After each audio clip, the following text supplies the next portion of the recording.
Hello everyone, I hope आप सब बढ़िया होंगे। तो चलिए स्टार्ट कर लेते हैं आज का टॉपिक। मेरे बारे में आप जानते हैं, मेरा नाम सूरज है। तो आज हम शुरू करने जा रहे हैं, वो टॉपिक है डिग्री ऑफ अनसैचुरेशन। एक टॉपिक पढ़ाऊंगा, इसमें मैं आपको छोटा सा टॉपिक है, छोटी वीडियो है, तो समझ लीजिए डिग्री ऑफ अनसैचुरेशन क्या होता है। इसके बहुत सारे नाम होते हैं, जैसे IHD बोल सकते हैं, इंडेक्स ऑफ हाइड्रोजन डेफिशिएंसी।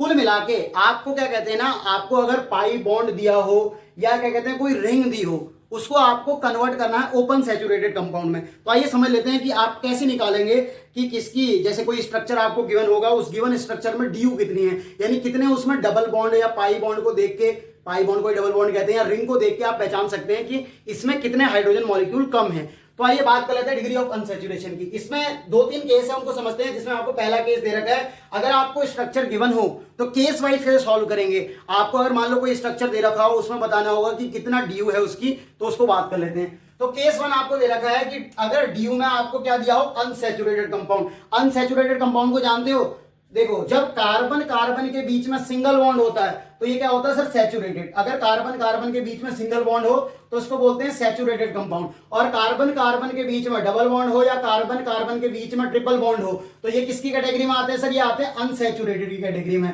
तो दो प्रकार की होती है, एक होता है सैचुरेटेड। सैचुरेटेड में मतलब होता है अगर कार्बन कार्बन के बीच में डबल बॉन्ड हो, और अनसैचुरेटेड मतलब कार्बन कार्बन के बीच में ट्रिपल बॉन्ड हो। केस वन आपको दे रखा है जब आपको पाई बॉन्ड दिए हो, यानी कि आपको कैसा दिया हो, अनसैचुरेटेड कंपाउंड दिया हो। तो केस वन में देखो नंबर ऑफ H2 मॉलिक्यूल्स, यानी कितने H2 मॉलिक्यूल्स रिक्वायर्ड हैं to convert a molecule with having multiple bond into open chain saturated compound. यानी आपको अगर किसी स्ट्रक्चर में मल्टीपल बॉन्ड दिए, मल्टीपल बॉन्ड का मतलब ये होता है एक से ज्यादा बॉन्ड दिए हो, डबल बॉन्ड ट्रिपल बॉन्ड, तो उस डबल बॉन्ड और ट्रिपल बॉन्ड को दूर करने के लिए कितने H2 मॉलिक्यूल रिक्वायर है। H2 हाइड्रोजन के मॉलिक्यूल बोल रहा हूं, एक H को बोलते हैं एटम, एटम नहीं है यहाँ पे, कितने H2 मॉलिक्यूल रिक्वायर हैं उसको बोलते हैं क्या, ड्यू, डिग्री ऑफ अनसैचुरेशन। जैसे कि आपको देखो एक दे रखा है, एक एग्जांपल है, इसको क्या बोलते हैं, मेथ एथ इथीन।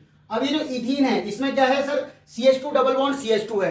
अब ये CH2 डबल बॉन्ड CH2 को अगर आपको CH3 सिंगल बॉन्ड CH3 में कन्वर्ट करना है, यानी डबल बॉन्ड से आपको ओपन सैचुरेटेड कंपाउंड में जाना है, ओपन सैचुरेटेड, तो उसको क्या बोलेंगे सर, उसको बोलेंगे हम क्या, डिग्री ऑफ अनसैचुरेशन।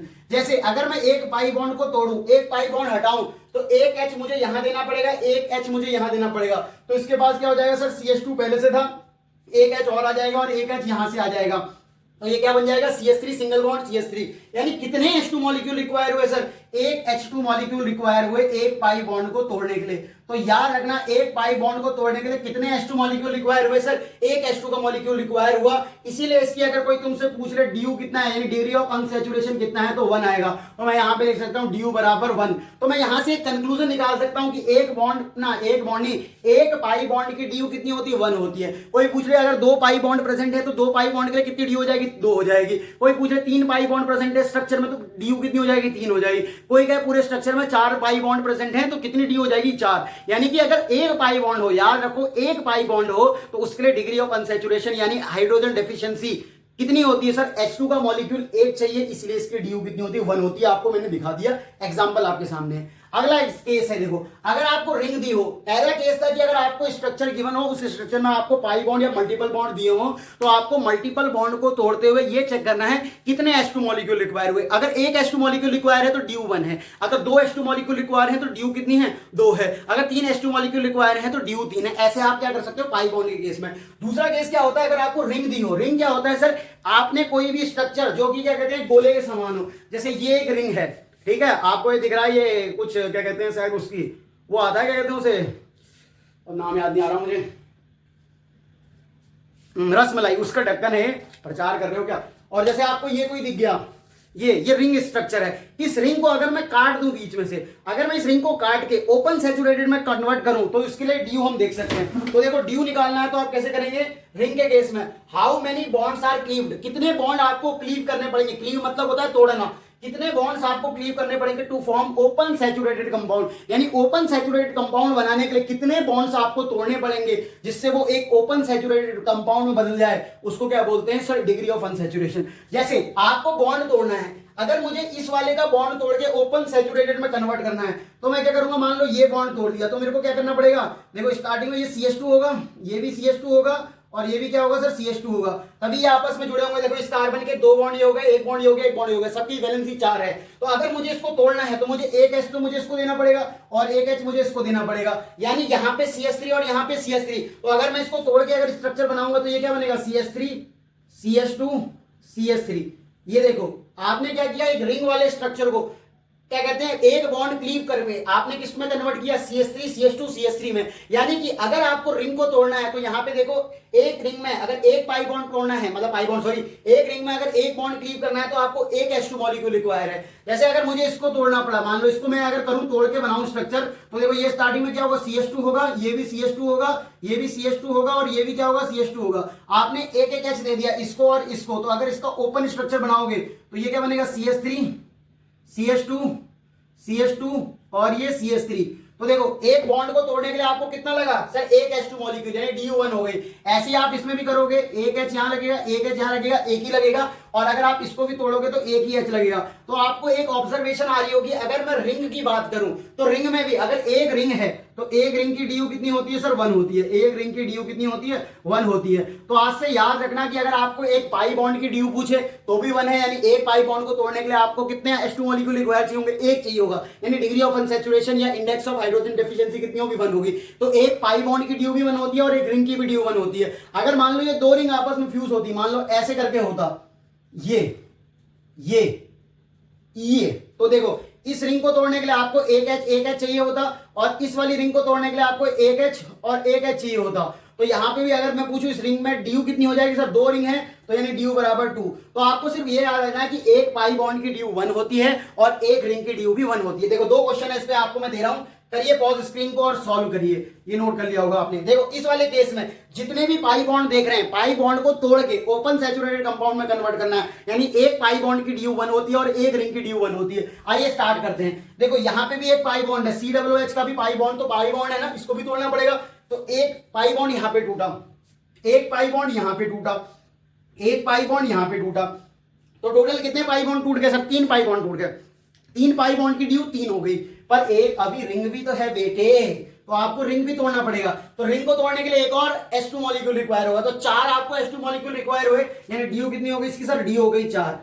अब देखो ये वाला क्वेश्चन को थोड़ा आसानी से नहीं बनता है लोगों से, पहली बार में सब गलती करते हैं ज्यादातर, ऐसा नहीं कि आप भी गलती करें। तो आइए इसको देख लेते हैं, इसकी DU कितनी होगी। देखो पाई बॉन्ड की DU 1 होती है, याद रखना। आपने देखा इसमें 3 पाई बॉन्ड थे तो आपने यहां से 3 पाई बॉन्ड को उड़ा के DU 3 लिखी, बट एक रिंग भी था तो 4 रिंग हो ना, 4 क्या कहते हैं टोटल, 3 पाई प्लस एक रिंग करके क्या हुआ, DU 4 हो गई। इस वाले सवाल में देखो अगर कोई कहे तो देखो ये बेंजीन के अंदर से ये क्या बने हुए हैं, आपने ये बेंजीन का स्ट्रक्चर देखा है, ये बेंजीन कुछ ऐसे होता है, ये बेंजीन है हमारी, तो इसमें ये क्या होते हैं, डबल बॉन्ड होते हैं। तो अगर आप बेंजीन के केस में देखो तो याद रखना ये एक पाई बॉन्ड के लिए DU 1, एक पाई बॉन्ड के लिए DU 1 और एक पाई बॉन्ड के लिए DU 1, यानी 3 तो पाई बॉन्ड होते हैं बेंजीन में और साथ में एक रिंग भी होती है। तो बेंजीन की DU आप डायरेक्ट याद रख सकते हो 4 होती है। क्या बोला मैंने, बेंजीन के केस में 3 पाई बॉन्ड होते हैं, तो 3 पाई बॉन्ड के लिए DU 3 हो गई और साथ में एक रिंग होती है, उसको उसकी DU कितनी हो जाएगी, 1 हो जाएगी। तो टोटल बेंजीन रिंग के लिए DU 4 होती है। आइए इसमें करते हैं, देखो इसमें कितने पहले पाई बॉन्ड की DU निकालो। देखो 1 pi bond, 2 pi bond, 3 pi bond, यानी यहां से DU 3 आ गई,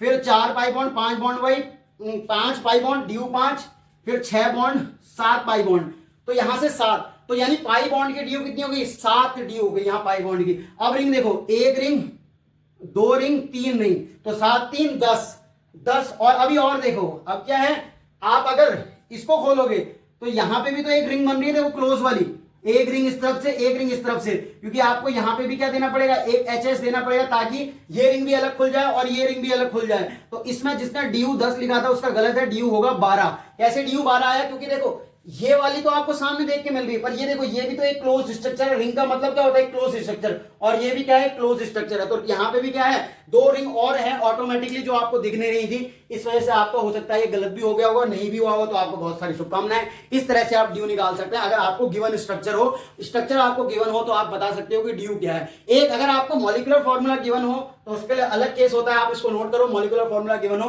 तो कैसे DU निकालते हैं, तो इसको लिख लो। तो मिटा देता हूं,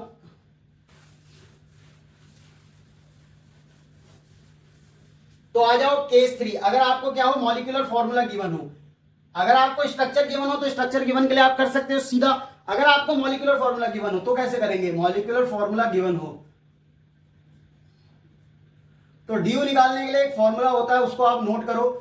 डिग्री ऑफ अनसैचुरेशन के लिए होता है C+1 minus H plus x minus n/2। Sir इसका क्या मतलब है? ये कह रहा है कि आपको क्या करना है, अगर आपको कोई मॉलिक्यूलर फॉर्मूला गिवन हो, मान लो C4H10 दे रखा है, C5H12 दे रखा है, C5H क्या कहते हैं 8 दे रखा है, कुछ भी दे रखा है, तो आपको उसमें ड्यू पता लगानी है। आपको एक मॉलिक्यूलर फॉर्मूला गिवन होगा। मॉलिक्यूलर फॉर्मूला क्या होता है तो आप मेरे पुराने लेक्चर को चेक करें। तो मॉलिक्यूलर फॉर्मूला आपको गिवन हो और उसमें आपको बताना हो डिग्री ऑफ अनसैचुरेशन क्या है, तो उसके लिए फॉर्मूला होता है C+1 minus H plus x minus n/2। इन सब का मतलब क्या होता है? C बराबर होता है नंबर ऑफ कार्बन एटम या नंबर ऑफ कार्बन कितने हैं उसको ऐड करो, +1 का तो मतलब जानते ही उससे एक ज्यादा। H क्या है? नंबर ऑफ हाइड्रोजन, उस वाले स्ट्रक्चर में नंबर ऑफ हाइड्रोजन कितने हैं ये लिखो, ये नंबर ऑफ कार्बन है, ठीक है, ये नंबर ऑफ हाइड्रोजन है।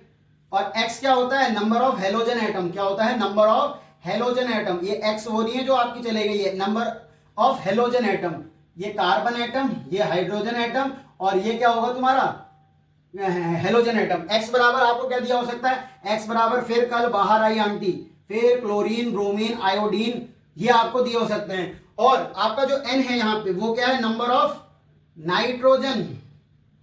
और एक चीज ध्यान रखना कि इसमें कहीं पे ऑक्सीजन वगैरह नहीं आ रहा है, तो ड्यू के फॉर्मूले में आपको सिर्फ किनको ध्यान देना है? कार्बन से एक ज्यादा करके minus H plus x minus n/2। देखो स्ट्रक्चर बना के देता हूं एक मॉलिक्यूलर फॉर्मूला, आप उससे ही कर पाओगे।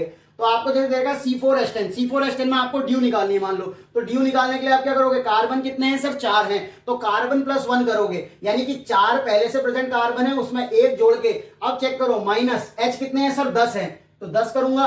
क्या इसमें x है सर? नहीं, 10 माइनस 0। क्या इसमें ना 10 प्लस 0, और यहाँ पे कितना है सर? NV 0 है, डिवाइडेड बाई 2, तो ये कितना हो जाएगा सर? 5 माइनस 10/2, तो कितना हो जाएगा? 2 पंजे 10, 5 माइनस 5 बराबर 0, यानी इसमें ड्यू कितनी है? 0। यानी मैं ये बोल सकता हूं कि ड्यू यानी 0 का मतलब क्या है कि सारे क्या होंगे? सिंगल बॉन्ड होंगे।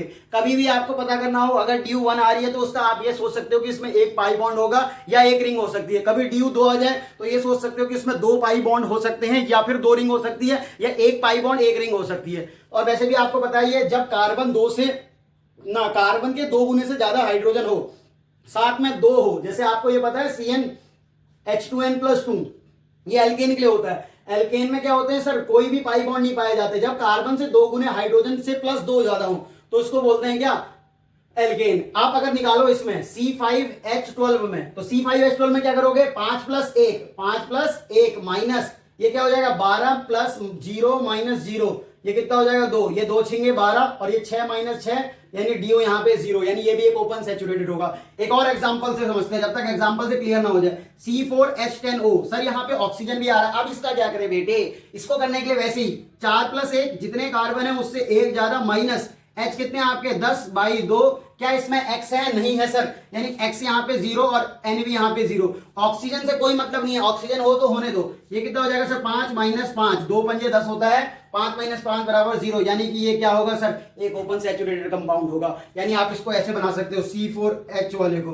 देखो अगर चाहो तो देखो ये CH3 CH2 CH2 CH3, अब देख लो हो रहे नहीं होने? 3 3 6, यानी 6 हो गए, 2 8 2 10, C4H10, और ये हो गया ऑक्सीजन। ऐसे बन सकता है। या फिर आप क्या बना सकते हो इसका स्ट्रक्चर? देखो